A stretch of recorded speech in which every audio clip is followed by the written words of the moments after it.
comunidad académica. Estamos a punto de dar inicio a nuestra videoconferencia. Mi nombre es Carolina Barbosa, directora de Internacionalización Universitaria de Escuela Internacional. Abrimos estos espacios a nuestra comunidad académica con el fin de promocionar la diversidad cultural a través de una visión holística de la cultura argentina. Esto nos permite apreciar la existencia de otros saberes y las diferencias culturales. Para lo cual nos estará acompañando la licenciada María Soledad Fabiola, directora del Programa de Estudios Latinoamericanos de la Pontificia Universidad Católica de Argentina y coordinadora de la Dirección de Relaciones Internacionales y Cooperación Académica. Bienvenida, licenciada, tiene la palabra. Gracias, muchas gracias, Carolina. Buenas tardes a todos. No sé si me escuchan y me ven bien.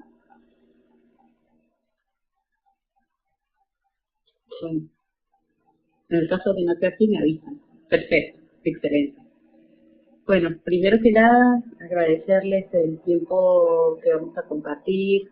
Entiendo que este es el cierre, la culminación de la semana en la que hemos estado pensando Argentina, investigando Argentina, así que para mí es un verdadero gusto poder acompañarlos en este recorrido de descubrimiento.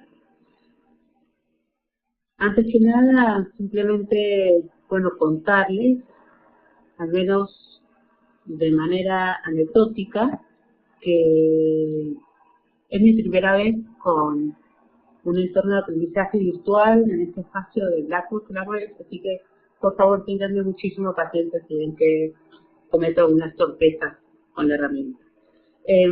Si les parece, tengo preparada una presentación para ustedes, que seguro estarán viendo en su portada.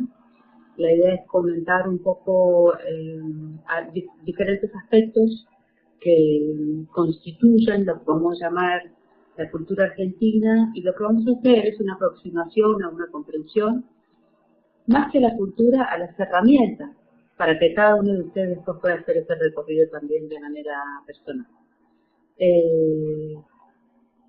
Bueno, sin más, voy a pasar a la próxima presentación, el próximo slide, para que lo puedan ver. Ahí seguramente están viendo ahora una presentación muy breve de la universidad a la que efectivamente represento y que Carolina tan claramente expresó. Soy la directora de Relaciones Internacionales de la UCA, que es una universidad privada de la Iglesia, fundada en 1958 en Argentina. Es una universidad comprensiva, de gran tamaño, una de las más grandes de Argentina, la primera universidad pública privada del país, según los rankings internacionales, y un largo prestigio construido durante estos años. Tenemos una comunidad académica de alrededor de 24.000 estudiantes, pero el doble de graduados ya insertados en la comunidad, y tenemos una presencia internacional bastante potente, con muchos convenios de cooperación y algunos pocos de intercambio y movilidad de estudiantes, a través de lo cual recibimos 800 estudiantes al año. Pero unos 300 más de carrera completa, ¿sí? Que no deben hacer solo un intercambio. Para los estudiantes, desde la oficina de mi cargo, desarrollamos distintas servicios, actividades, ofertas. Una de ellas es el programa de estudios latinoamericanos, que también tengo a mi cargo, el programa de español como lengua extranjera, algunos programas de apoyo psicopedagógico y un club internacional para lo que son las actividades más sociales, ¿no? Pero basta de presentación, vamos a las cosas. Primero les quiero contar sobre mí, me ven, perrito en el espejo. Soy argentina, efectivamente, nacida y criada en Buenos Aires, porteña de pura cepa. Soy madre, soy politóloga, ¿sí? Esta es mi deformación profesional, me gusta llamarle, lo cual es interesante en un país como Argentina, donde vamos a ver un poquito que la política es un tema, una corriente que atraviesa distintas manifestaciones de la vida diaria. En particular, les cuento un poco sobre mis pasiones. Tengo muchas, La educación internacional es una de ellas, dejar leer y conversar, como van a poder ver, también es otra. Y estoy realmente feliz de contribuir a este trabajo que ustedes están realizando. Si les parece, voy a establecer una pequeña regla para este encuentro, que hasta ahora lo venimos cumpliendo muy bien.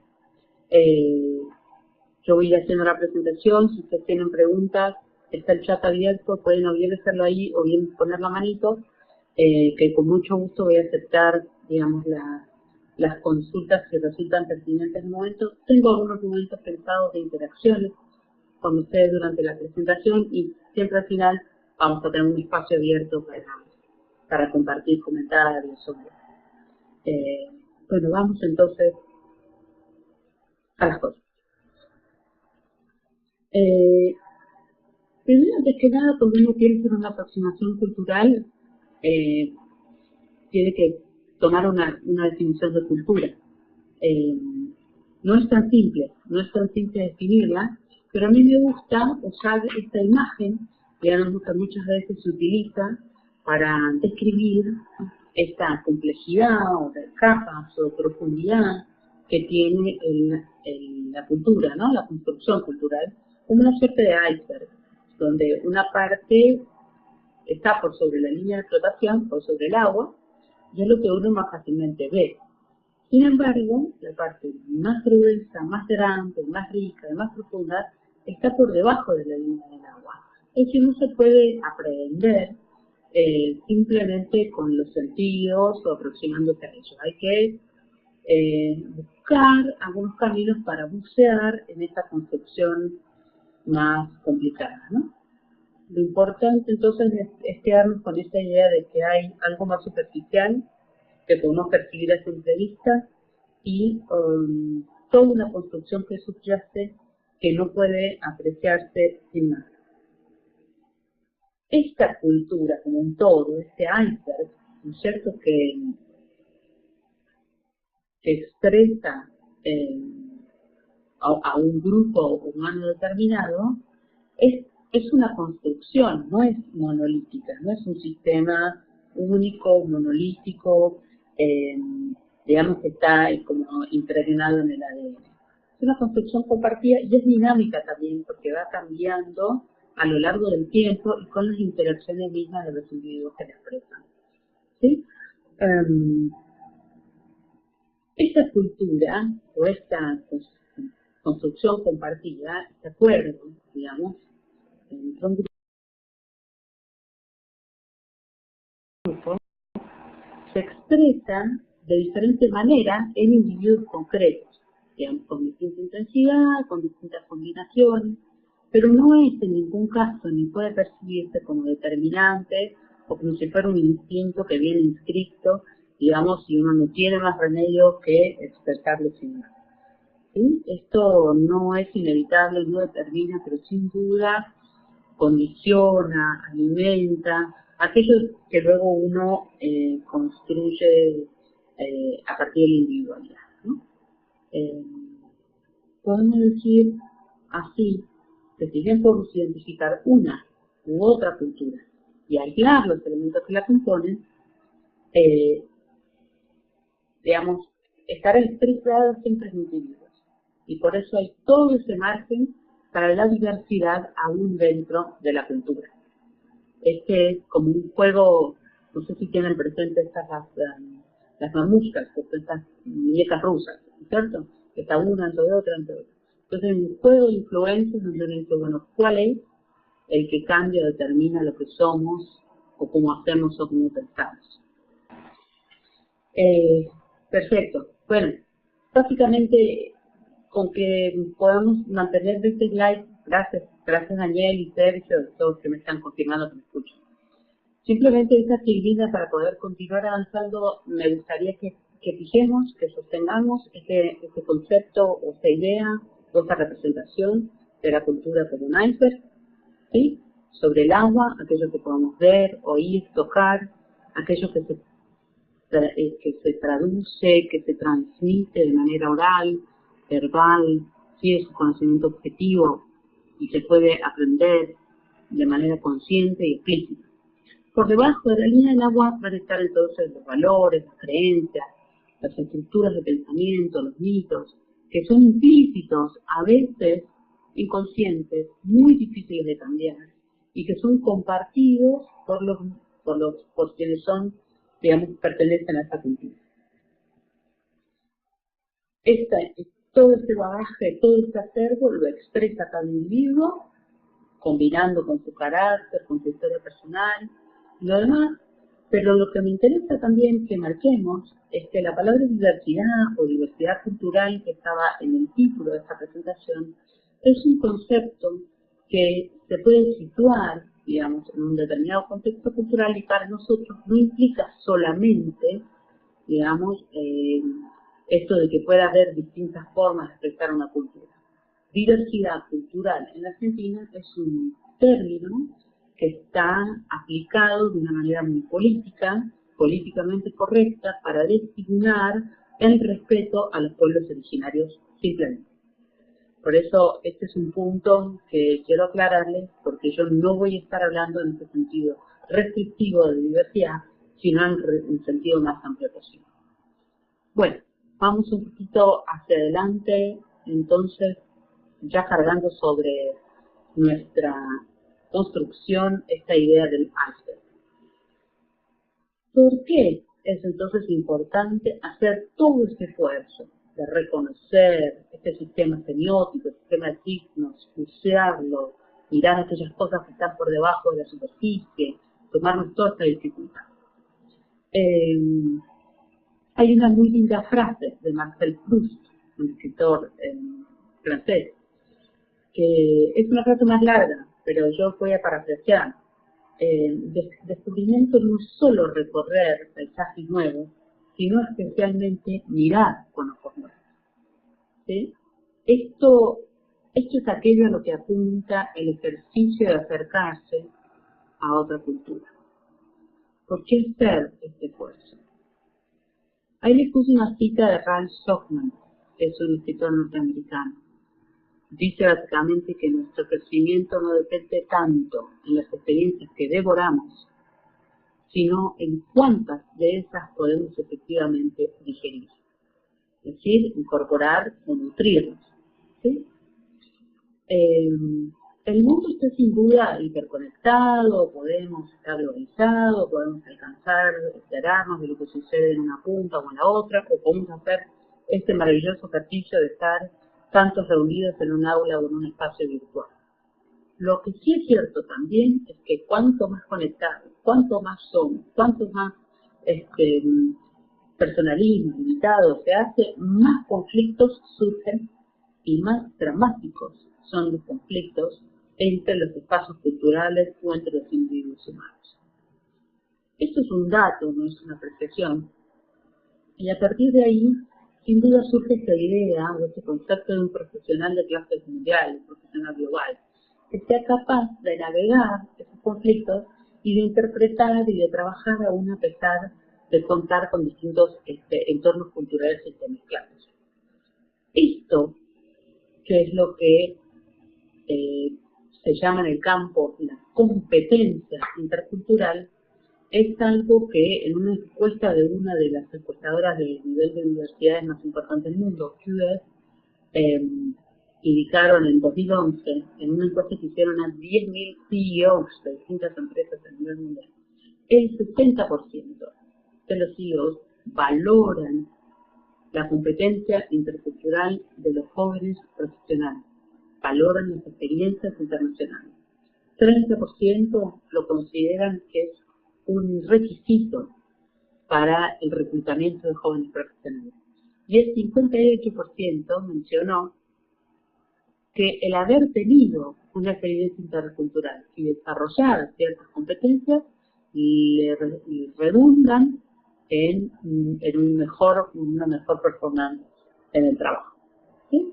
Este es un elemento, digamos, que nosotros tenemos que tener mucho en cuenta para pensar que este ejercicio que estamos haciendo, este esfuerzo que va a implicar acercarse a otra cultura, vale la pena porque no solo uno aprende sobre esta cultura en particular, sino que desarrolla esta competencia, para hacerlo pues con cualquier otra, ¿no? Aquí al costado puse un chiste, no sé si lo alcanzan a ver, es como una viñeta de una historieta, y dice, "What we're lacking is street smarts. Does anyone here not have an MBA?"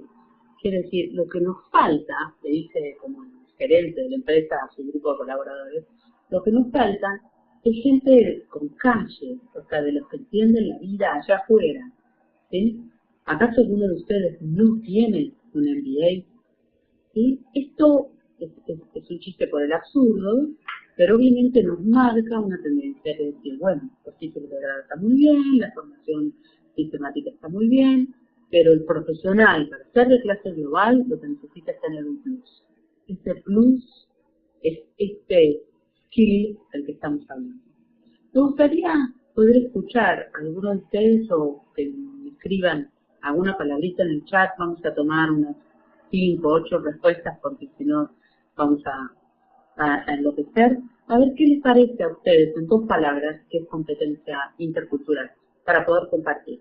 Yo voy a leer en voz alta lo que vayan escribiendo. ¿Alguien tiene alguna idea?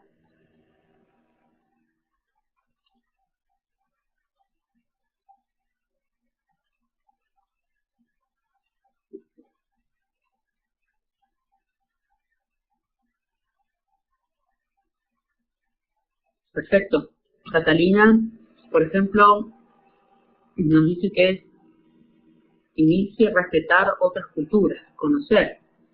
Fabián Jaime nos dice es intercambio de modos de percepción del entorno. Muy bien. También nos dice son habilidades para entender. Bastante bien. Te vas acercando, pero la competencia como un conjunto, ¿sí? Estos son skills, son capacidades independientes. Habilidades para aprender. Julián dice es una completa globalización de criterios en los estudiantes. Esto creo que nos permite conocer otras culturas, ser más competitivos. Carolina dice aprender. Perfecto. Todos están bien, ¿eh? Respeto y comprensión por las culturas, muy bien, Luis Alfonso. Desarrollo y humanización, Andrea, un punto interesantísimo que estás haciendo, ahora lo vamos a ver un poquito más adelante. Comprender la visión de los otros. Muy bien, Daniel. Creo que Daniel, vamos a cerrar esta interacción ahí en el comentario de Daniel. Si bien todos son, muy bien, lograr un solo lenguaje, dice Fabián, un poco más complicado. Los seres humanos somos muchos, es la Babel universal, pero entiendo que te referís a un solo lenguaje de cosmovisión, de percepción, de respeto por lo menos hacia algunas cosas básicas de la humanidad. En efecto, a mí me gusta hacer esto porque todos ustedes han traído elementos que definen lo que es una competencia intercultural, que implica todas estas habilidades blandas, digamos, ¿no? Que se llaman soft skills, que están en este recuadrito, en el slide. Pero básicamente es esto que ustedes trajeron, la habilidad para interactuar con otros, ¿sí?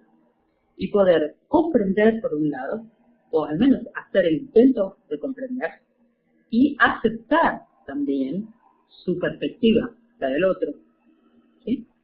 O sea, poder interactuar, acercarse a conocer y respetar la perspectiva del otro, por otro lado ser también consciente, poder construir conciencia de las diferencias culturales y enriquecer el propio punto de vista con esta percepción del otro, ¿sí? Profunda, acabada.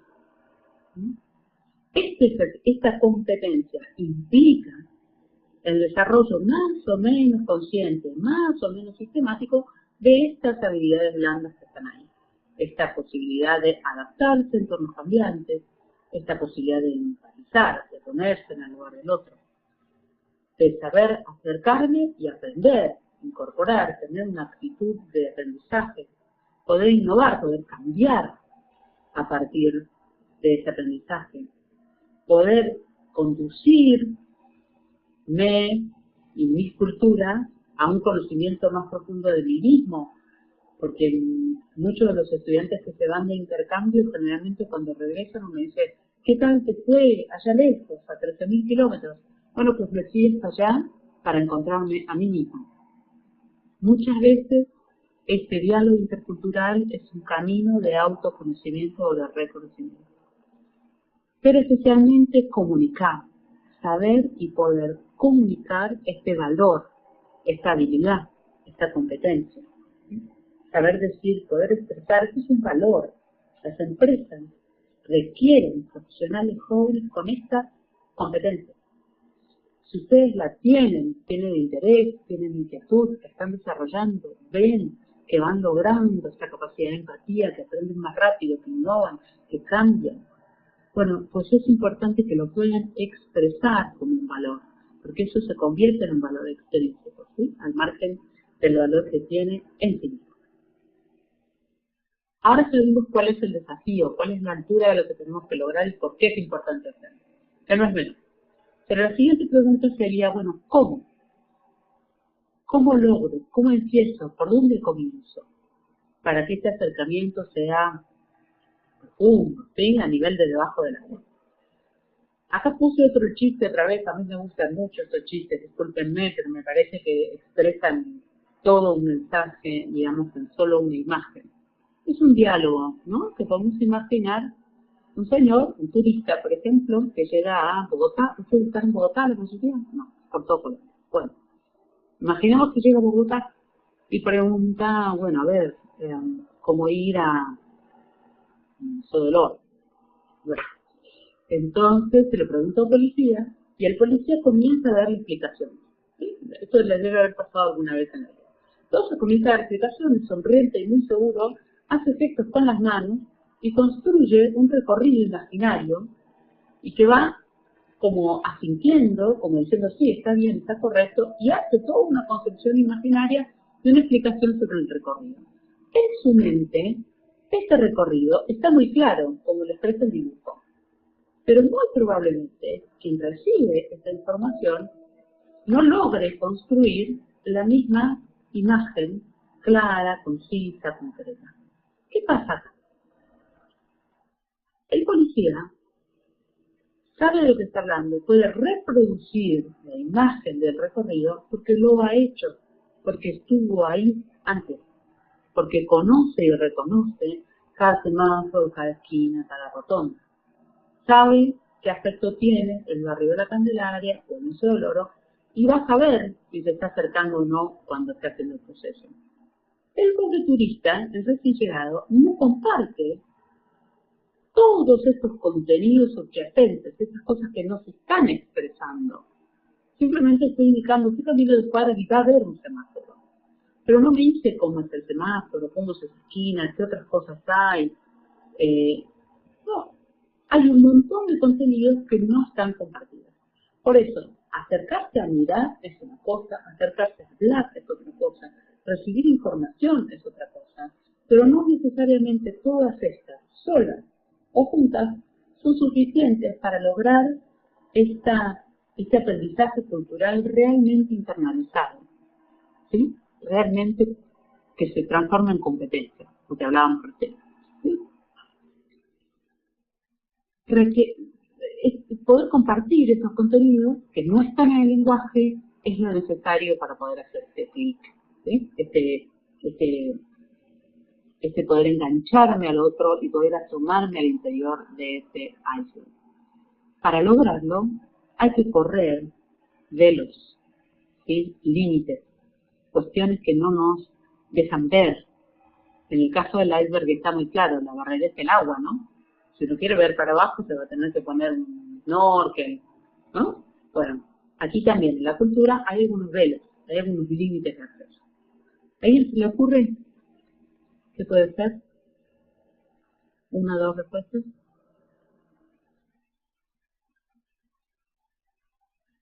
¿Qué puede ser un velo o un límite de acceso?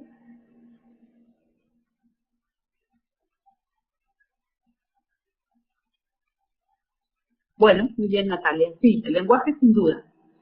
Suponemos que estas personas que están tratando de hacer un aprendizaje entre culturas encontraron un lenguaje común. Muy bien. Germán, muy bien, 10 felicitado. Germán Salgado, excelente. El estudiante del día. Estereotipos. estereotipos, estereotipos. El estereotipo es muchas veces un límite, ¿sí? Muy bien, Catalina. También nos dice estereotipos, nuestros estereotipos. Andrea dice los símbolos, Natalia el lenguaje, Adriana desconocer la cultura. Vamos a ver entonces cuál es mi propuesta. Muy bien, Fabián, profundizar en los metalenguajes, es decir, aquello que no está tan fácilmente expresado. A mí se me ocurre que el estereotipo explicita, pone en común todas estas dificultades. Si uno comparte la lengua, comparte los símbolos, comparte el contenido que no está en el lenguaje, comparte toda una construcción semiótica, es muy probable que no termine haciendo o construyendo una falsa idea del otro o una identidad del otro, sino una cabal. Entonces el estereotipo no surge. El estereotipo surge cuando falta todas esas... Muy bien, Natalia también trae algo, ¿no? Pensar que nuestra cultura es superior o difiere de otras. Ahora vamos a ir a eso en un momentito más. Aquí, ustedes ven, yo le puse una imagen donde está llena de estereotipos. Se me ocurre ver 2 o 3 que seguro ustedes lo están viendo. Por ejemplo, un inglés de traje, ¿no? Tomando un té debajo de su paraguas. Un escocés con su pollera, un chino con un sombrero así, en kimono. Tenemos un ruso con la nariz un poco roja y bailando con una ropa típica. Un italiano haciendo como un gesto de, ¿no?, de beso, de amor, con la pasta. Son todos exacerbaciones, son construcciones, un poco estructuras que uno desarrolla para clasificar la diversidad. Lo que pasa es que como toman aquellos aspectos más sobresalientes, más evidentes, la parte de arriba del agua, son visibles para todos y por eso son tan fácilmente compartidos. El estereotipo es una etiqueta que se comparte fácil porque es lo que todos vemos, ¿correcto? Del otro, o a veces solo lo que vemos del otro. Lo que pasa también es que, como decíamos al principio, cada uno de los individuos que nos encontramos solo expresan una parte de la identidad cultural. Y puede no ser cada uno de los individuos, por ejemplo, cada colombiano, el perfecto ejemplar de la cultura colombiana. O yo puedo bien no ser la perfecto ejemplar de la cultura argentina. ¿Sí? Bueno, Carolina nos aporta algo acá que dice, estos estereotipos los crea el entorno, como la TV o el entorno familiar. Sí, correcto. Yo diría algo muy abierto que puede ser la opinión pública, ¿sí? O el imaginario social. Uno puede, por ejemplo, compartir rápidamente con un japonés o con un alemán que a todos los mexicanos les gusta comer picante, o que el picante está asociado a mexicano. Sin embargo, yo conozco muchos mexicanos que no les gusta el picante. O yo misma soy de Argentina, yo no sé de bailar el tango. Entonces, asociar es limitar, porque para mí el mexicano se convierte en el picante, el sombrero y un par de cosas más. Entonces ahí yo misma estoy poniendo un límite de acceso, digamos, al otro. Con un poco de información general que tengo, algunos casos, ¿sí?, o similitudes que he visto, y esto que muy bien nos traía Natalia numeral 2, en nuestro chat, que decía, bueno, esta idea de ellos y nosotros, o esta idea de que es lo normal. Yo les recomiendo mucho un poema de Kipling, que se llama We and They. ¿Sí? Es un poema en inglés, que es muy lindo. Bueno, él era ustedes seguro lo conocen, Kipling era un escritor que escribió entre otras cosas, por ejemplo, el libro de la selva. ¿Sí? Era uno de esos caballeros del mundo del siglo XIX, ¿no es cierto? Por la India y por Arabia, en sus exploraciones escribió este poema que habla justamente de nosotros creíamos que lo normal éramos nosotros, y fuimos y vemos escandalizados que esas personas comen diferente, se visten diferente, duermen diferente, hacen otras cosas que nos parecen bárbaros, unos incivilizados tremendos, qué sé yo, pero lentamente me voy dando cuenta que para ellos eso es lo normal y el invisibilizado soy yo, ¿no? Poder hacer esta suerte de ejercicio de relativismo, para poner de alguna manera, ¿no? De la posición cultural, por lo menos, porque yo no estoy plantado en el centro del universo, estoy en un lugar, y hay muchos otros. Pero estos tres elementos, información general, sin una casuística, digamos, sin la posibilidad de conocer a todos los argentinos, por ejemplo, o para decir, no, el 30% de los argentinos le gusta el tango, el 25% no come asado, eso sería un estudio sociológico, antropológico, ¿no? Si yo tengo todo ese acceso, más estoy velada por estas ideas de lo normal, o como soy, muy generalmente se construyen estas ideas generalizadas, estables, que constituyen los estereotipos.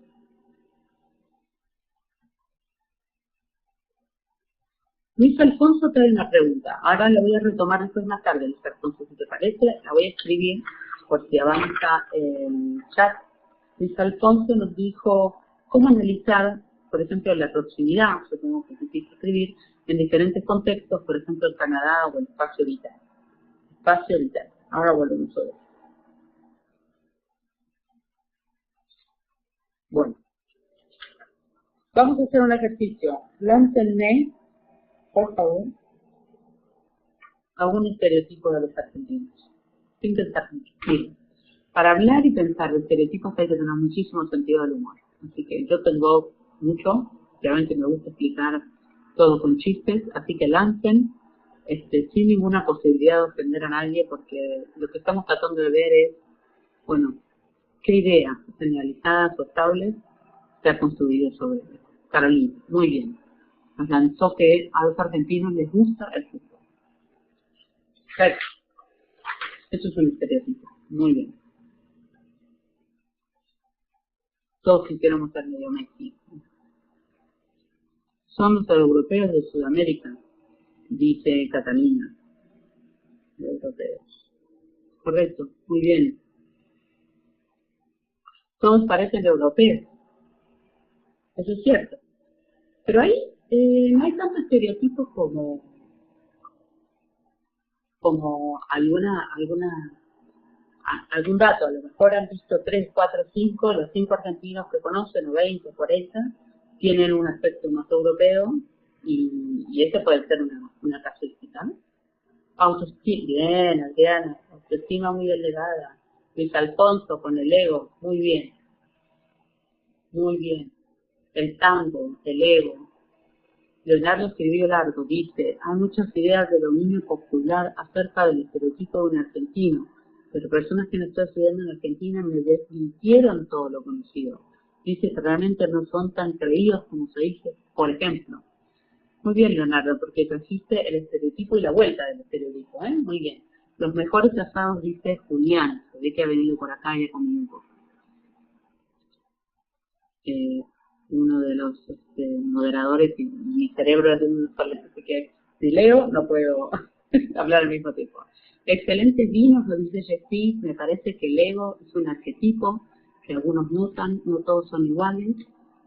Ciudad cultural, librerías 24 horas, me dice Fabián. Gracias. Ahí nos tiraron varias cosas de los argentinos. Algunos son arquetipos, estereotipos, otros son ideas, aproximaciones, otros han sido experiencias, y estos son datos. Efectivamente hay muchas librerías, lo cual no quiere decir que a los argentinos les guste leer, por ejemplo. No necesariamente, ¿ven? Ahí tenemos como esa construcción. Bueno, vamos avanzando, ven un poco más. Ahí diré, lancé, para que ustedes puedan ver, algunos objetos culturales argentinos, ¿no? Algunas de las cosas con las que efectivamente mate sobre lo que ganas, ¿no? Mire, Abril, hace tanto calor aquí que estoy tomando un poco de jugo, pero sí, se toma mate igual cuando hace calor. Hay unos distintos elementos. ¿Por qué, independientemente de los gustos de los distintos argentinos, estos elementos sirven todos? Bueno, estamos acá detenidos en estos objetos, ¿no? Por las dudas los voy a mencionar, por si alguno de ustedes no los identifica. A ver si puedo usar este. Este es Evita, ¿no es cierto? personaje histórico relacionado con uno de los movimientos políticos más fuertes de la Argentina, el peronismo. ¿Sí? Acá el más grande, el único, Messi. El tango, el gaucho, el mate, que todos extrañamos, un maravilloso asado de fin de semana con todo y todo, y su santidad, Juan Pablo II, Francisco, perdón, también convertido entonces ahora en una suerte de ícono, objeto cultural, con el que los argentinos nos podemos relacionar.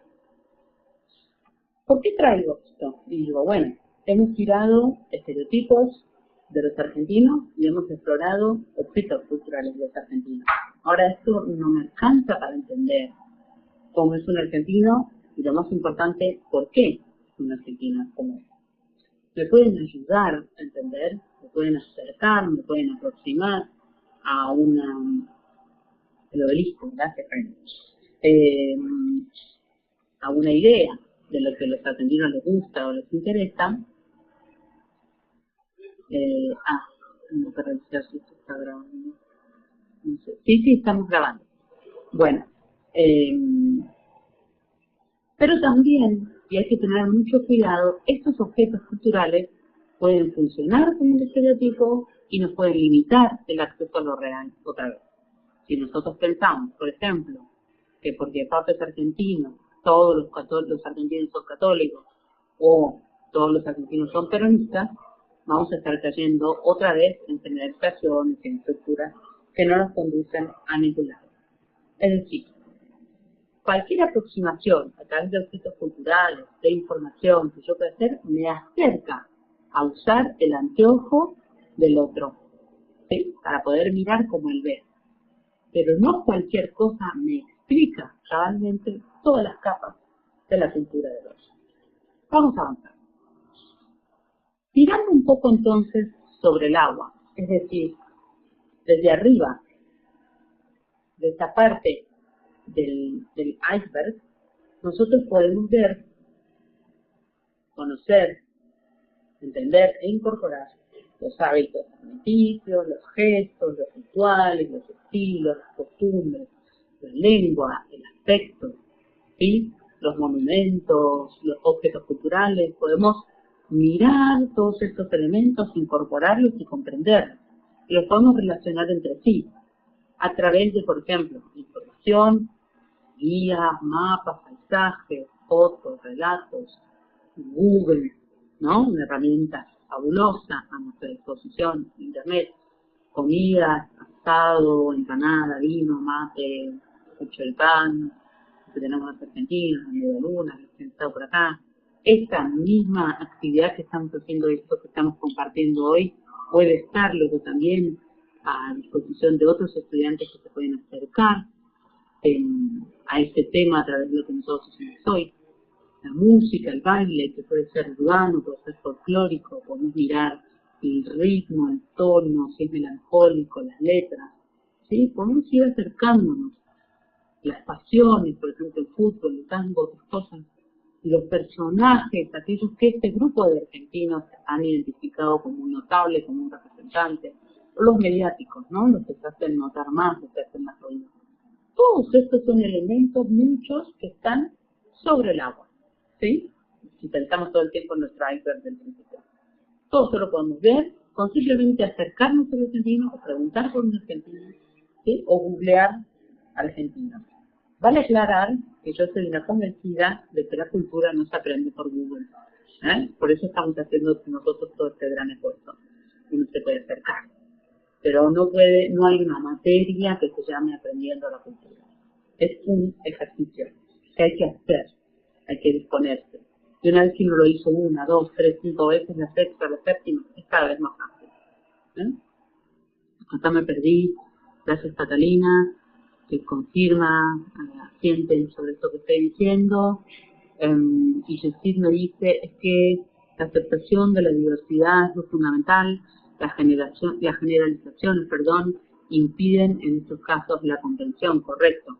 En eso estamos, o sea, tratar de, tomar todo lo que puede llegar a ser un acervo de información sobre esta cultura para entenderla y para poder relacionarme con ese exponente de esa cultura en particular que puede compartir todo o la mitad de esa cultura construida.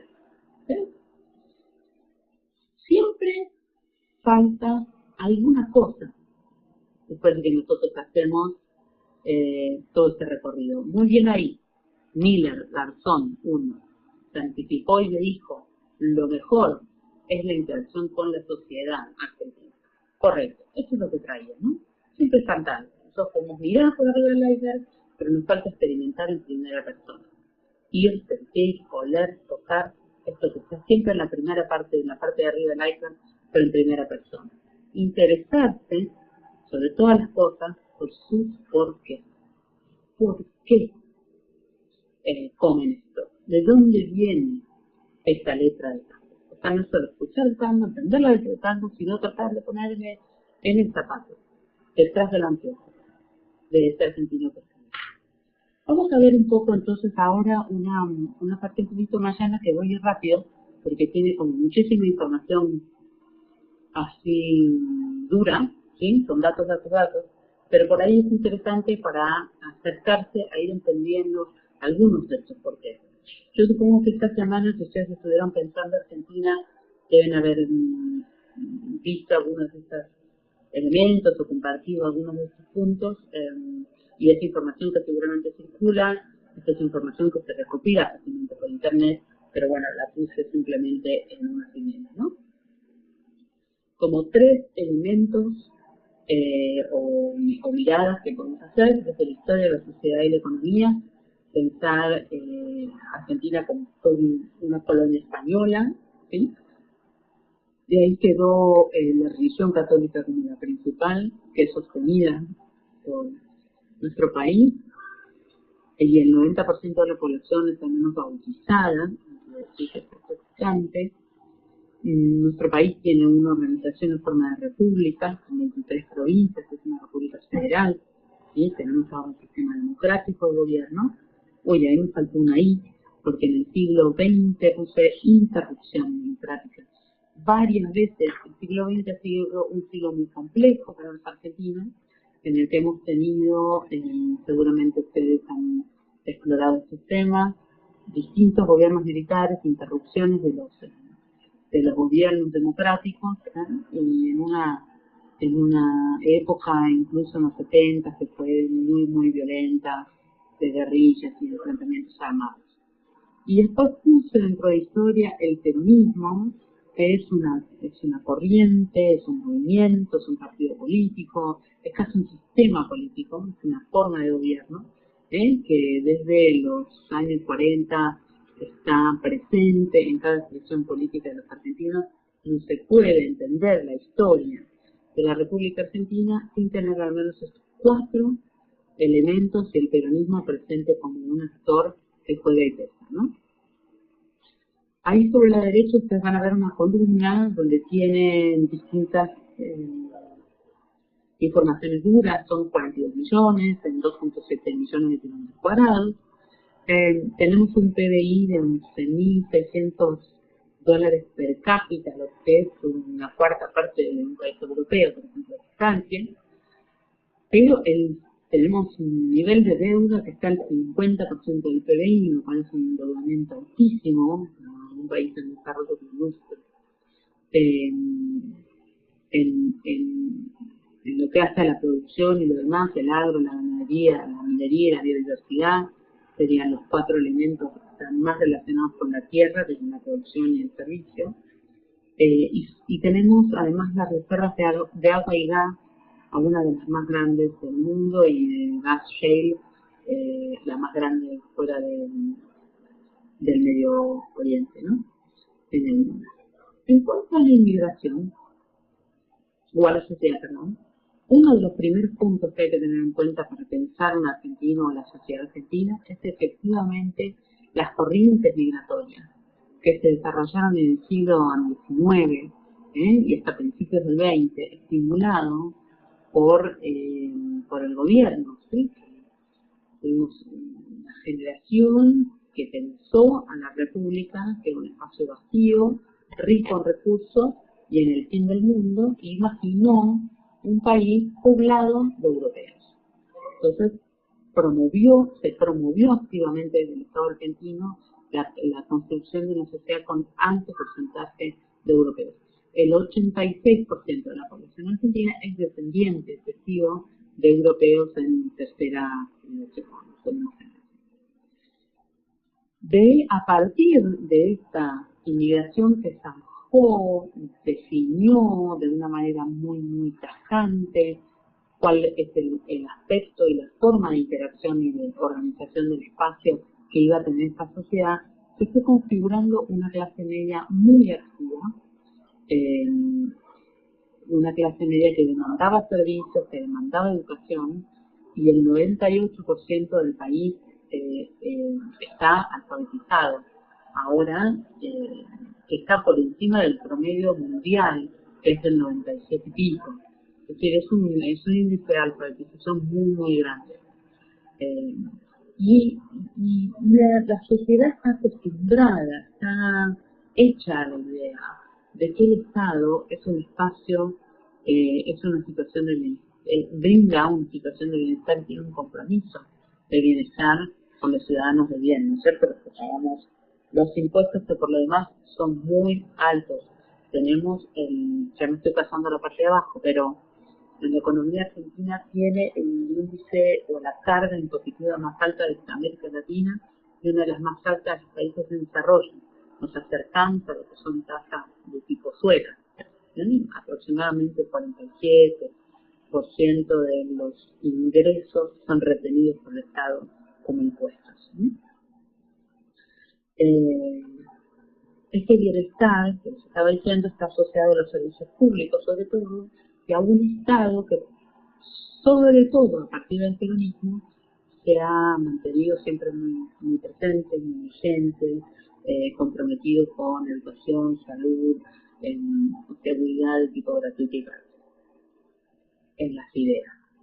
Después, si quieren, les cuento un poco, que no es tan idílico, la práctica de vivir en Argentina. Pero lo que me estoy tratando de referir acá es a aquellos puntos que configuran la idea de cómo la sociedad argentina se quiere organizar y se piensa a sí misma.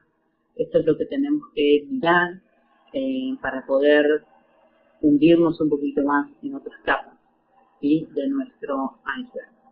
En economía, ahí tenemos una foto, digamos, de lo que podría ser la economía argentina hoy. Lo que sí la caracteriza por sobre todas las cosas es su carácter cíclico, ¿sí?, inestabilidades repetidas, picos y extremos. Vamos de proteccionismo a liberalismo sin solución de continuidad, y en el medio hacemos realmente unos inventos que son casos, estudios de casos. Universidades europeas y demás vienen hasta acá para tratar de entender cómo puede ser que los argentinos destruyan, digamos, la economía como lo hacen de una manera cíclica, ¿no? Dicen algunos de los expertos en teorías del desarrollo económico que hay 4 tipos de países en el mundo: los desarrollados, los subdesarrollados, Japón y Argentina. Japón sería el país que alcanzó un grado altísimo de desarrollo sin ningún tipo de recurso, y Argentina es el país que alcanzó un grado llamativo de subdesarrollo con una abismal, digamos, variedad de recursos a disposición. Son casos. Esta sería la nota que yo diría sobre la economía de Argentina. Hoy tenemos una inflación muy alta, con una muy notable desaceleración del crecimiento, que se experimentó en los últimos años. Pienso que entre el 2004 y el 2008 Argentina creció a un 8% anual, que es una tasa por encima de una tasa china o del sudeste asiático, pero en el total de la década, digamos, sumando el 2008 hasta ahora en la desaceleración, el crecimiento interanual es de 1.9, muy bajo, ¿sí? Muy por debajo de lo que creció América Latina en el mismo periodo.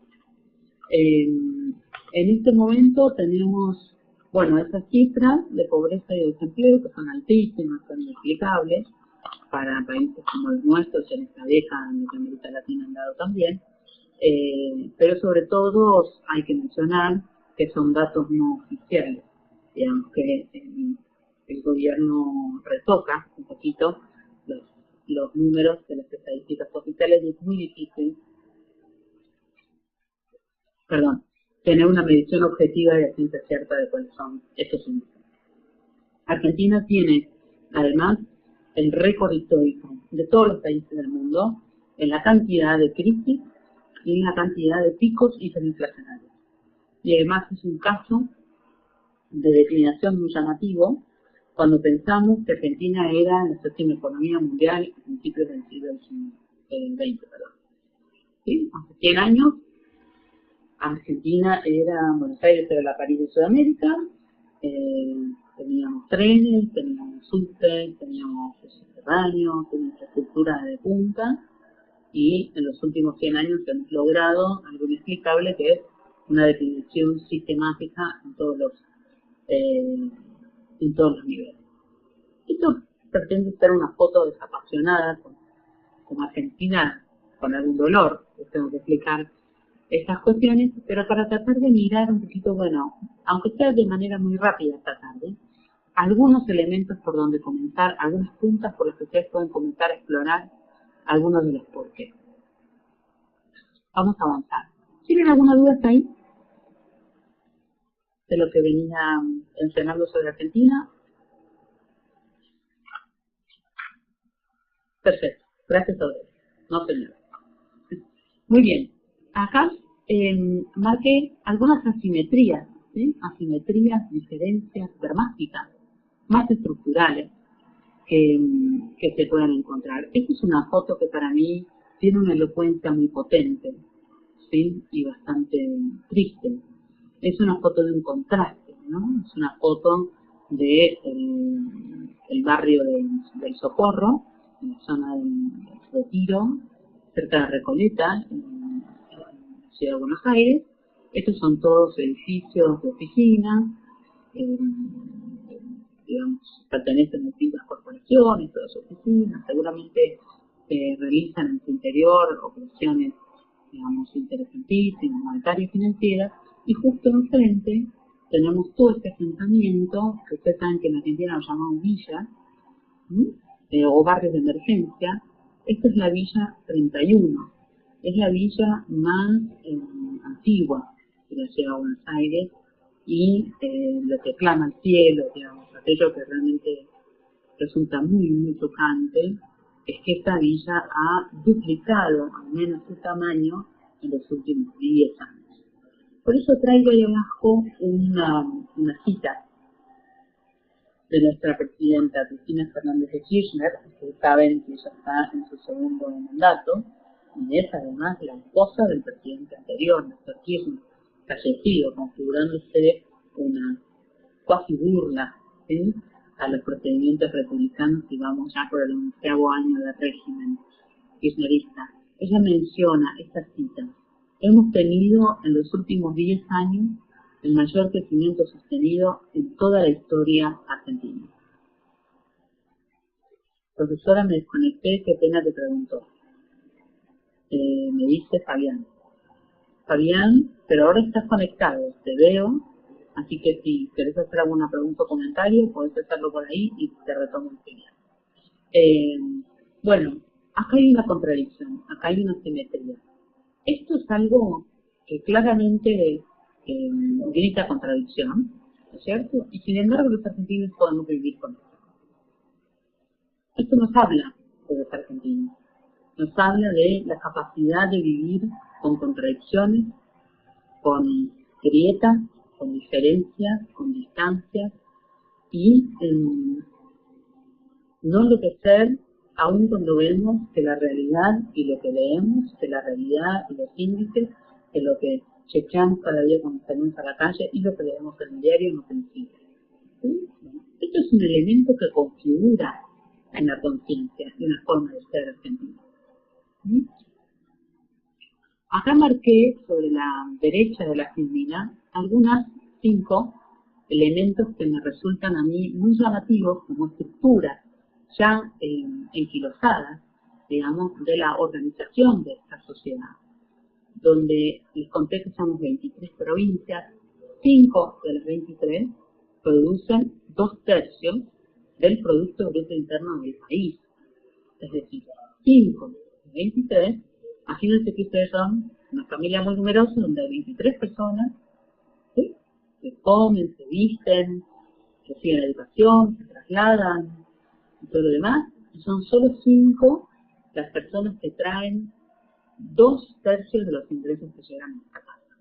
Es decir, hay 5 provincias que están sosteniendo, financiando con su desarrollo, con su esfuerzo, con sus impuestos, el desarrollo de las demás. Esto es un dato, se los digo, no está discutido, no está presente en los diarios, es un dato que parece que hemos asimilado con total naturalidad. Y es un dato que habla de asimetrías y contradicciones, esas cosas que estoy tratando de explorar para explicar los argentinos desde ahí. El segundo punto es que el 40% de la población argentina vive en la ciudad de Buenos Aires y alrededores. Imagínense, con semejante país, 2 millones y tanto de kilómetros cuadrados, estamos todos viviendo en una ciudad que tiene 500 kilómetros cuadrados, ¿no es cierto? Es una ridiculez. Bueno, esto habla también de la revalorización de la ciudad vis-a-vis lo que es la realidad del campo, sobre todo en la segunda mitad del siglo XX en la sociedad argentina. Voy a volver sobre esto.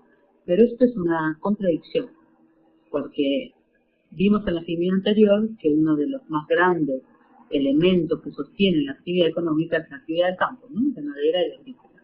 Y sin embargo la ciudad es el espacio más valorado como configuración social. Catalina me dice, ¿tú sabes cuál es la principal actividad económica de Argentina? Sí, es la actividad agrícola-ganadera, en particular en este momento la producción de soja. ¿Sí? Argentina produce en este momento el 30% de la soja que se consume en el mundo. ¿Sí? Esta es la principal exportación, y me atrevería a decirte, Catalina, que es casi el sostén de la balanza comercial del comercio exterior del actual gobierno. ¿Sí? Porque la soja ha tenido elevadísimos precios internacionales. Sí, el turismo, Fabián, gracias por mencionar el turismo, más o menos qué porcentaje. No te sé decir qué porcentaje del PBI, pero no creo que supere el 15%. Es una actividad muy importante, pero no lo es tanto en términos de ingreso neto. Entonces, pasaron muchísimas personas, pasan más personas haciendo turismo que barcos salen por soja, pero el valor de la tonelada, digamos, es superior de los ingresos que deja cada turista. ¿Perfecto? Paso a este otro punto, que tiene que ver con este centralismo interesante que estábamos marcando en el punto anterior. El 70% de los impuestos que se cobran en Argentina son administrados de manera directa por el gobierno nacional. No hay distribución a las provincias. ¿Sí? Esto habla de una concentración de poder, ¿cierto? Y esto que yo les comenté en la actividad anterior, que Argentina es una república federal, pues se ve un poquito obstaculizado cuando uno no tiene la autonomía que debería darle un presupuesto bien construido. Este siguiente punto, que estoy aquí marcando con la manito, habla más de la iniquidad, de la diferencia dentro de la población o de los grupos sociales. El 20% de los argentinos, ¿sí?, retienen para sí el 51% de los ingresos totales que se generan en el país.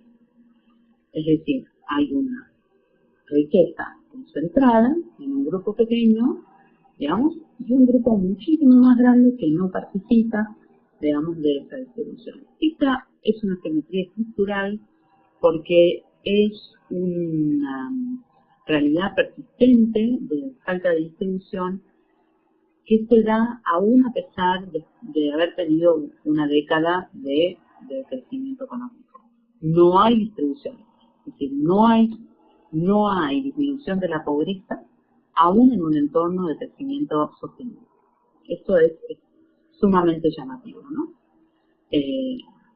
Bueno, también marcar que solo el 5% de la población tiene la educación superior completa, a pesar de que el 98% completado la escolaridad primaria, ¿no? Ahí otra vez hay una brecha importantísima.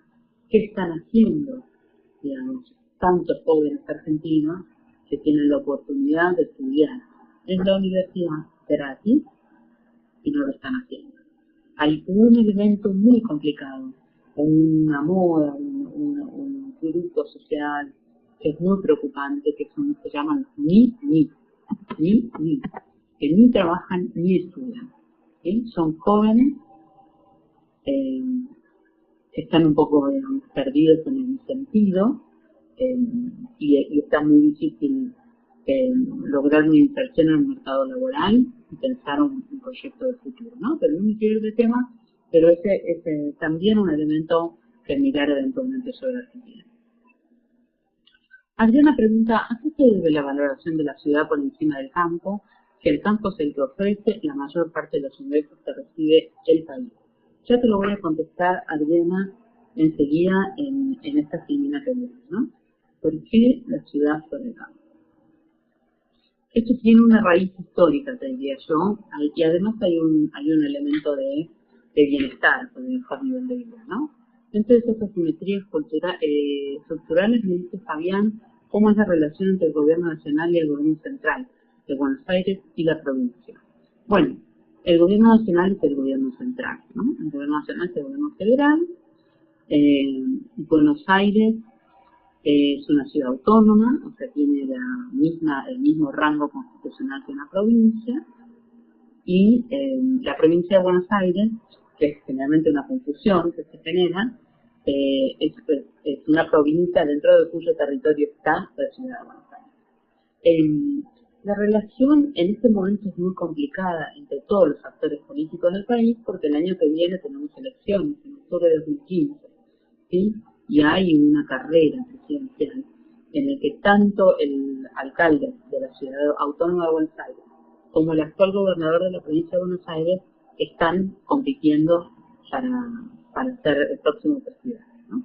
La relación es extremadamente tirante entre estos tres gobiernos, es tensa, es conflictiva, es una relación no colaborativa, ¿sí? Hay muchísimos problemas de operativos que tienen que ver con la seguridad, con la administración de los residuos, con problemas de tránsito, de infraestructura urbana.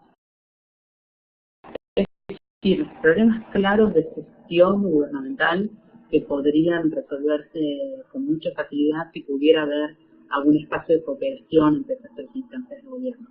No sé si te contesté, Fabián, pero vos te referías a las asimetrías.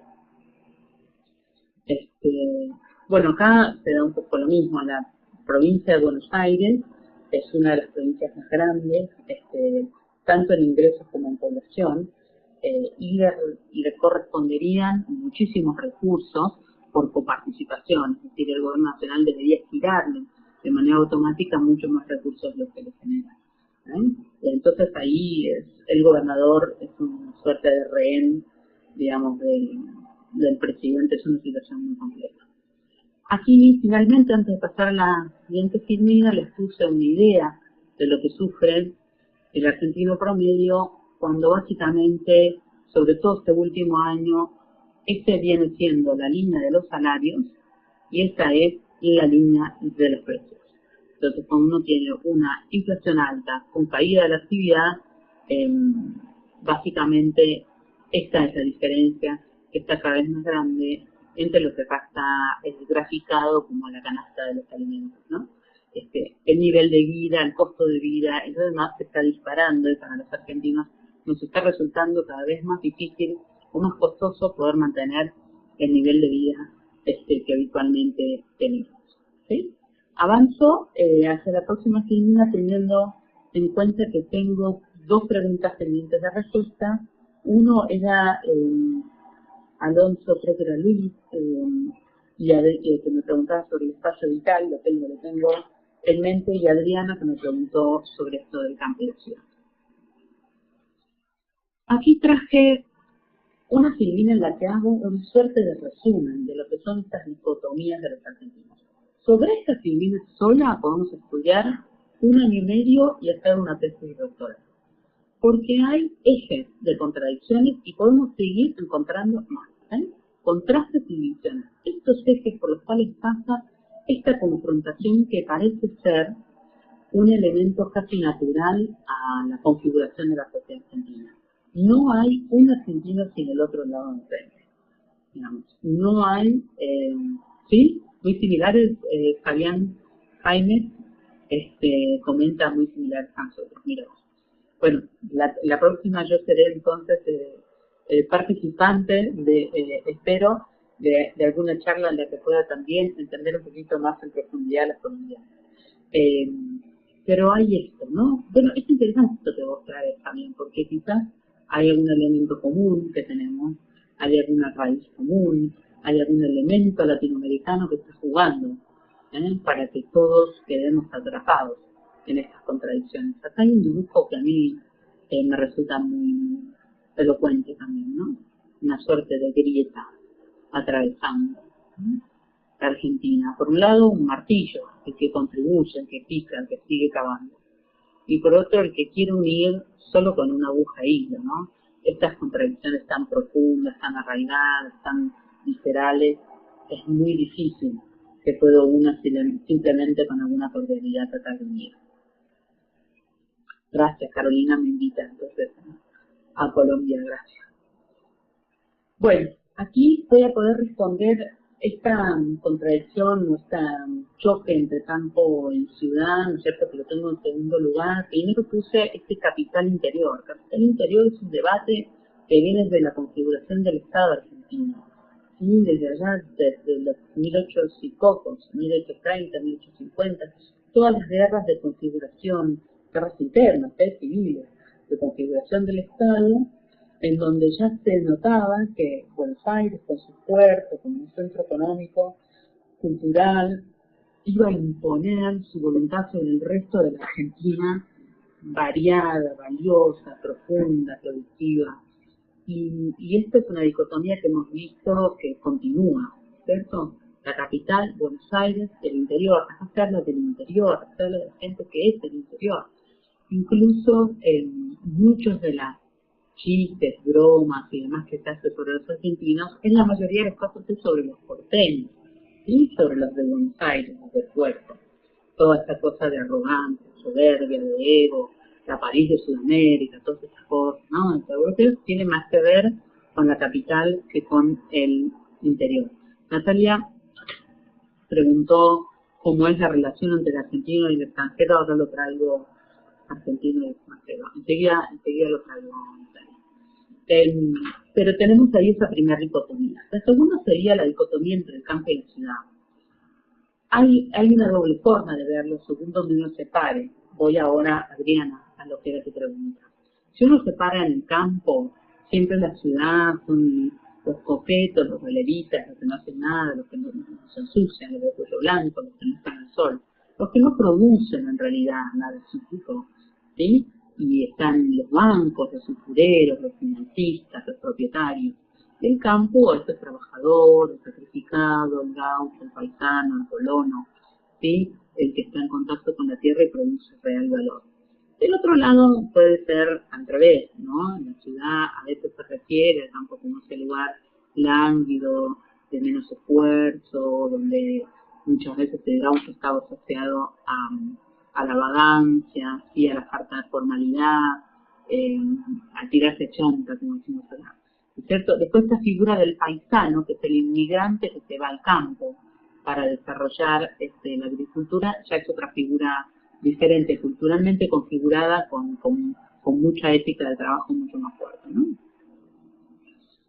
A ver, Daniel me pregunta soluciones para que se pueda recuperar la Argentina y ser lo que en algún tiempo atrás fue. Ay, Daniel, ojalá pudiera responder esto. Creo que tendríamos la solución a muchos de nuestros problemas, pero vamos a ensayar más tarde o más temprano alguna cosa.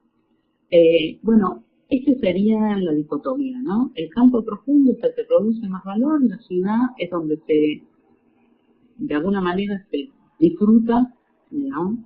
De ese esfuerzo. Ahí hay una dicotomía, y hay una dicotomía de dos folclores muy diferentes, ¿no? El gaucho y el compadrito. está el folclore rural y el tango, ¿no? Son como dos subculturas dentro de la Argentina. El asado, el mate, son las herramientas, son los elementos, culturales del campo profundo que están incorporados a la vida urbana. Y muchísimos elementos de la vida urbana que nosotros podemos ir pensando que se han ido incorporando al campo con mucha naturalidad, ¿no?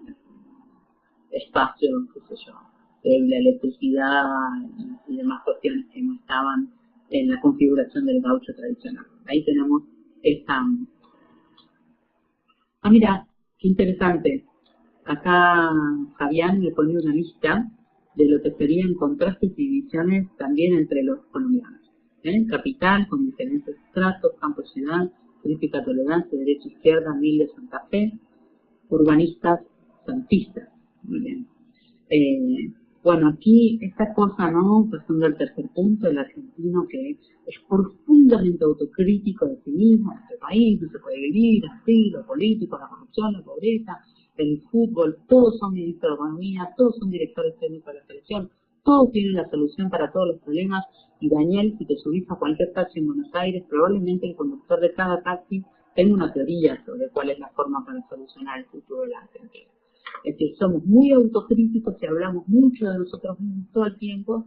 Sin embargo, cuando estamos fuera de Argentina o frente a alguien que nos desafía, nos pregunta o nos marca estas dificultades nuestras, ahí surge, ¿no?, como una barrera de, bueno, no. Nosotros somos en realidad lo mejor del mundo, pero entre nosotros mismos podemos decir cosas que no te lo permitimos. Eso sería conectando con la pregunta que hacía Natalia de la relación entre argentino y extranjero, una primera reacción de un argentino frente a una promoción extranjera. Pero tendría que es más de los porteños y de algunas capas del poder político más de corte populista, demagógico, que hacen estas reacciones exageradas como para el relato, para el cuento, para el registro, ¿no? Como sobreactuar, por ejemplo, ante cualquier cosa que hace Gran Bretaña, porque hemos quedado en una relación gigante después de la guerra lamentable que tuvimos en el 82. Bueno, este tipo de reacciones exageradas, ahora toda una pelea con el sistema financiero internacional por el caso de los fondos buitres que están reclamando una deuda en la Argentina. Bueno, hay algunas reacciones soberbias, desmedidas, pero además ante el extranjero que no es la regla. Pero hay esta dicotomía. Después, la siguiente sería una nación construida sobre una inmigración amalgamada, tan diversa, sin embargo tiene estas expresiones de medidas de nacionalismo que no se aplican. Conservadores y progresistas o izquierda-derecha serían como los dos grandes ejes de la política, ¿sí? Pero también que está acá abajo, que son peronistas y radicales, que es como el Boca River de la política. Boca River, supongo y asumo que todos saben que son los dos equipos de fútbol más grandes, más fuertes, más populares de la Argentina, o en realidad uno es el más popular y el otro totalmente River. No me puedo abstraer de la dicotomía ni ¿cierto? Bueno, sí, sin duda en la política se replica estos ejes de contraste, de división, ¿sí? Y un conductor de televisión que se llama Lanata, Jorge Lanata, lo noto acá por si Lanata, tiene un programa que seguramente van a poder googlear algún y mirarlo los domingos a la noche, en un canal que se pelea mucho con el gobierno, que es un grupo multimedia que se pelea mucho con el gobierno, y él es sumamente crítico y hace denuncias de temas de corrupción y demás, y es muy molesto para el gobierno este hombre, y además tiene un rating y mucha gente lo ve, y él habló en una entrega de premios por primera vez hace un par de años de que la sociedad argentina está atravesada por una grieta. Habló de esta idea de grieta sobre la cual el gobierno nacional y el kirchnerismo en particular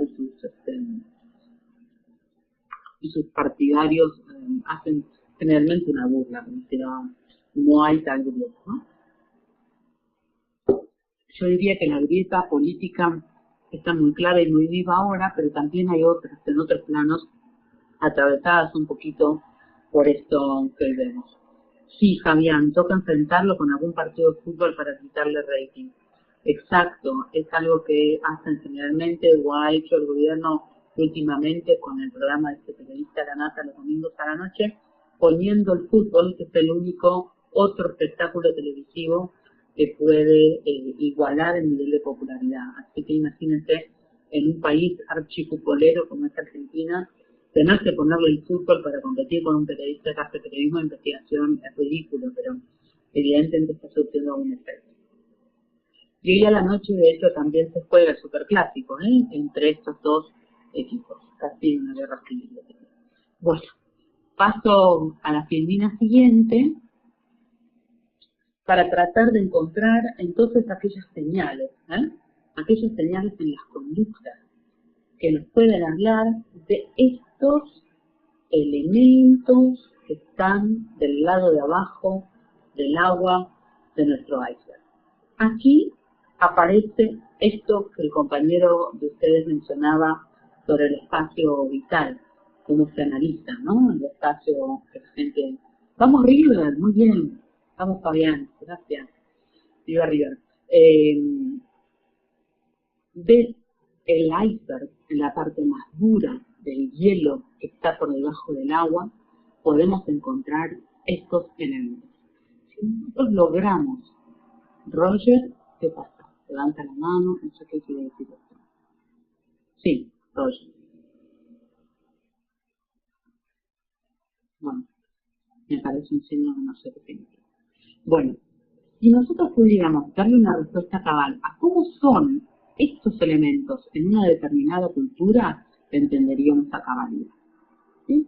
Bueno, ¿cómo se construye? ¿Cuál es la ética de trabajo, de esfuerzo que tiene esta determinada cultura? ¿Cómo se valora la amistad o en qué idea se la tiene? ¿Qué valor tiene el tiempo? ¿Cómo se lo maneja? O sea, los argentinos solemos ser muy impuntuales, ¿sí? Tenemos una idea un poco flexible del tiempo. Por ejemplo, el lugar de la mujer es otro elemento que nos ayuda a pensar cómo es una determinada sociedad. Pero hay que terminar de entenderlo. Esto son cosas que uno no ve a ciencia, con el ojo, al ojo puro y desnudo, simplemente por bajarte de un avión y hacer un poco de turismo. Hay que explorar un poquito más para terminar de entender estos elementos. Los límites de los espacios personales, los espacios del otro, cómo se interactúa. Y el tono de las interacciones, es decir, vamos a estar más amistosos, menos amistosos, más distantes, más consensuados. Yo puedo darle alguna respuesta a cada uno de estos elementos, o alguna aproximación, o alguna pista. Vamos al siguiente, que es la anteúltima. Filmina, así ya terminamos esta tarde y después les dejo más preguntas que respuestas. En este buceo, o ya en la parte bien adentrados en el iceberg, se me ocurren estos 4 ejes, digamos, que pueden atravesar conductas o configuraciones de los argentinos, o al menos algunos, ¿sí? Y la gran mayoría de los argentinos van a tener al menos algunas de estas atravesadas. El acento puesto sobre lo estético, que tiene mucho que ver, creo, con la raíz europea, con la raíz de la construcción y la configuración social, y también con la atención a la mirada al otro y a la mirada desde afuera, que es muy típico de la Argentina, ¿no? Esto se expresa en el gusto por el arte, la arquitectura, la atención al diseño, el cuidado por el cuerpo, el físico, cirugías estéticas, cuidado del gimnasio. Estas cuestiones, ¿no?, que pasan por el eje estético, es algo que cada vez más está explícito, digamos, en la cultura argentina, pero estaba muy dentro de una capa bien profunda del iceberg. También esto que Natalia había traído, ¿no?, sobre la relación entre el argentino y el extranjero, creo que este es un punto muy fuerte en la configuración de la cultura argentina, la tensión o el acento en lo foráneo, ¿no?, lo de afuera, lo diferente. Y creo que la raíz o el porqué de esto es justamente la inmigración y la forma en la que la sociedad argentina se construyó. A partir de esto lo vemos expresado en los argentinos curiosos, muy abiertos, muy amigueros, ¿no es cierto?, de confianzudos, solidarios, en el desarrollo de para el lenguaje, digamos, el lunfardo, que es una forma de hablar o de referirse a algunas cosas, que es una construcción entre español e italiano. Muchos extranjerismos, los argentinos hablamos con palabras en inglés entremezcladas entre lo que decimos. El uso del apodo para llamar al distinto en el grupo de amigos. Si uno en Argentina tiene un amigo muy grande, lo van a llamar manija. Y ese va a ser el apodo cariñoso, digamos, la forma cariñosa de acercarse. Hay muy pocos tabúes. Esto de ser una sociedad construida, digamos, como una amalgama que tiene distintas herramientas, lo raro, lo distinto es lo normal, ¿no es cierto? Entonces no hay tanto tabú, por ejemplo, esto a la luz de dificultades muy grandes o movimientos muy grandes, protestas que estamos viendo en Estados Unidos y demás por cuestiones raciales. No, esto no es algo que ni interese ni atraviese realmente la cultura argentina en ningún punto. Es que somos al margen de lo que son las interacciones a nivel político, que suelen ser más declamativas y teatrales. En el plano personal, uno a uno, en la experiencia, creo que el argentino es en general una persona muy abierta y muy de incorporar al extranjero a su cultura, ¿no? Otra cosa que se vio en el video también, este anclaje o este acento de los argentinos en los jugar. Creo que debe tener que ver, o yo lo explico, digamos, como como raíz en estas crisis tan periódicas y tan reiterativas que los argentinos solemos experimentar, ¿no? Entonces uno vuelve en esta picardía, ¿no?, este espíritu emprendedor, esta creatividad del argentino de encontrar el camino, de ser un busca, ¿no?, de encontrar la forma de resolver una situación que puede ser de crisis o de ruptura. Y esta atención también a la moda, que es algo que está muy vinculado con el primer punto, ¿no?, el estético. Y después otro elemento u otro acento muy profundo, arraigado en la cultura, diría yo que es el desborde. El desborde que tiene que ver con rupturas muy violentas en la historia, con guerras, con confrontaciones, y también un poco con la exacerbación de esos ejes de contradicciones que estuvimos viendo, ¿no? Eso es ser efusivos, pasionables, la protesta, la política, ser informales, ¿no? Tiene que ver un poquito con este espíritu un poco del borde y de exageración, de teatralidad que tiene en Argentina. Bueno, este es un buceo que no pretende ser taxativo, yo simplemente tomé estos 4 elementos que a mí me parecían bastante comunes y bastante extendidos. Pero les voy a dejar esta última pista como otras fuentes de sentido donde uno puede eventualmente abrevar para encontrar también algunas otras señales, pistas o ejes para pensar, ¿no? Uno puede ser el cine de la literatura, sé que ustedes han estado viendo algunas películas argentinas, 3 historias mínimas durante esta semana. ¿Cuáles son los temas del cine y la literatura? Es un tema que uno puede mirar en una determinada cultura. Acá muchos los traumas, digamos, violentos del pasado, golpes, situaciones de guerrilla, de confrontación interna, guerra de Malvinas, estos son muy inspiradores para mucha película y mucha literatura. No es tan romántica de este tipo como puede llegar a ser lo caribeño, la producción artística argentina,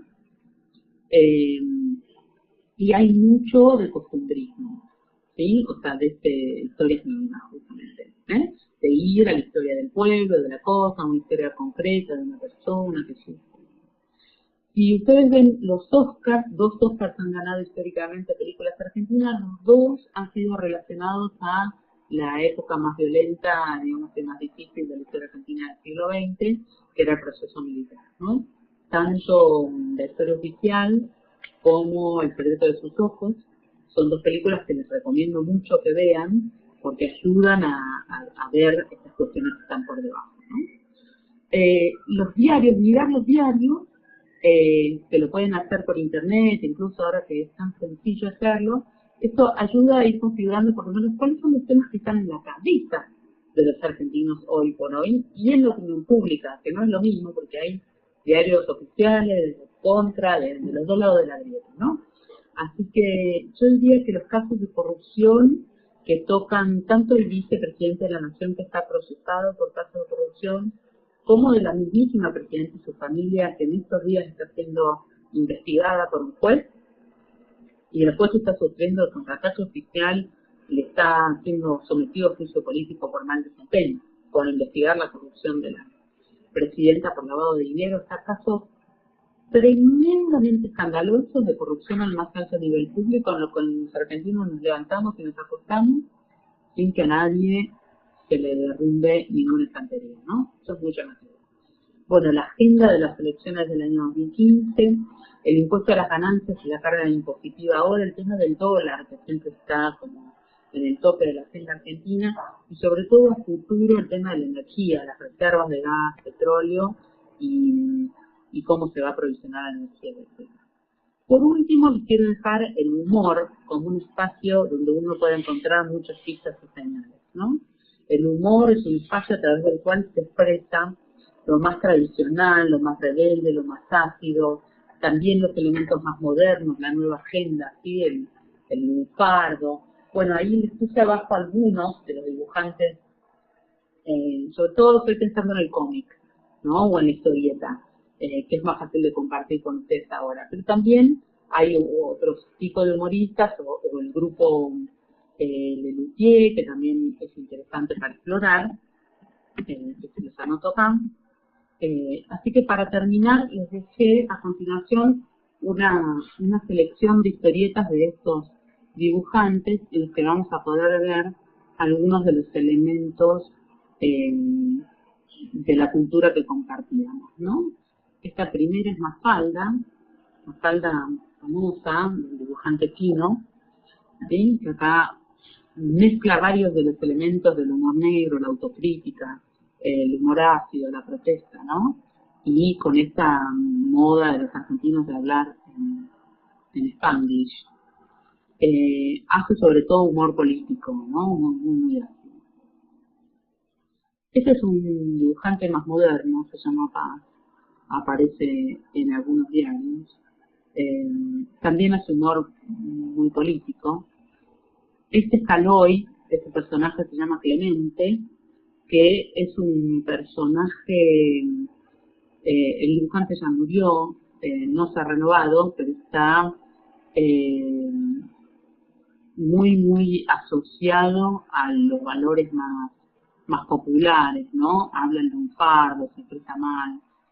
Bueno, y acá esta tira habla justamente de los argentinos, ¿no? Están circulando chistes de argentinos. Dicen, pero si nos encantan, como nos pintan como chantas, fanfarrones, agrandados. Él dice, pero usted como argentino no se siente ofendido. No sé por qué, si también hay chistes de judíos, gallegos, de polacos, pero los chistes argentinos son todo, ¿no? Ese sería el tono. Uno tendría que imaginar. Bueno, este es un típico personaje argentino muy arraigado. Acá sí vemos a Fontana Rosa, gracias, NN, que me trae Roberto Fontana Rosa con el personaje de Inodoro Pereira, ¿no? Con su perro Mendieta, que también es un personaje que trae el campo, lo tradicional, el valor, habla de una manera muy particular, y trae todo el léxico, digamos, del campo, del gaucho. Son interesantes para mirar. Acá es una historieta un poquito más vieja, no sé si la conocen, es un personaje llamado Patoruzú, que era un dibujante, un interno, era un cacique, era un rebelde, y tenía todo el tiempo esta interacción sobre la ciudad, ¿no? Sobre la gente bien, sobre los hacendados, los dueños de los campos, en donde los gauchos o los indios tenían que trabajar sin obtener nada, ¿no? Acá, bueno, está muy chiquito, no sé si lo alcanzan a ver, pero dice entonces, para que dejen tranquila la vaca, habría que matar al hacendado, ¿no? O al intermediario. Esto hablando del esfuerzo que pone el trabajador en el campo, que no. Esto es una historieta muy vieja, una redundancia. Y acá abajo puse otros dos dibujantes, humoristas actuales. Este es Nick, que tiene este personaje que se llama Gaturro, muy popular, hace humor para niños y también humor político. Acá está una caricatura de la presidenta, ¿no?, que tiene como un misil y ella levanta el parabrisas de las medidas, ¿no? Como dejándola impotente frente a algo que es casi inevitable. Y por último acá, este es un dibujante que se llama Liniers, que está adquiriendo mucha fama, y dibuja sobre temas mucho más modernos, ¿no? Más actuales, más incluso postmodernos. O sea, se corre de la política, de las cuestiones culturales, y está casi en cuestiones del día a día, de la vida de un individuo un poco más solitario, un poco más egoísta. Acá junta un elemento cultural, que los argentinos hablamos con los gestos, pedimos un café así, cuando estamos en un bar, qué sé yo, la cuenta, ¿no? Y ahora el dibujo dice, antes se pedía el café o se pedía la cuenta y ahora se pide la clave de Wi-Fi. Bueno, estos serían algunos de los elementos del humor que seleccioné para compartir, pero los invito a que hagan una exploración porque esto por suerte está en internet por todos lados y les va a ayudar a adentrarse mucho más rápido a las capas de mayor profundidad de nuestro iceberg. Bueno, esto larguísimo es lo que les traje esta tarde para compartir con ustedes. Espero que les haya resultado de alguna manera interesante, entretenido, valioso. Y si tuvieran algún comentario, confusión, duda, algo que quieran compartir, con mucho gusto le podemos dar unos 5 minutos más a este intercambio. Buenas tardes. Podríamos seguir abarcando muchos temas interesantes alrededor de esta temática. Lamentablemente se nos ha agotado el tiempo. Agradecemos de manera especial a la licenciada María Soledad por sus valiosos aportes, por permitirnos dejar ver no solo la punta del iceberg, sino ir un poco más cerca a las capas de profundidad. También a la comunidad académica que nos acompañó el día de hoy por su participación. Los invitamos a que sigan participando en las actividades programadas esta Semana Cultural de Argentina. Y con esto finalizamos la videoconferencia. Muchas gracias. Muchas gracias. Fue un placer acompañarlos y espero que esto sea constructivo y quede a disposición de ustedes para lo que necesiten. Ha sido un placer para nosotros igualmente. Adiós.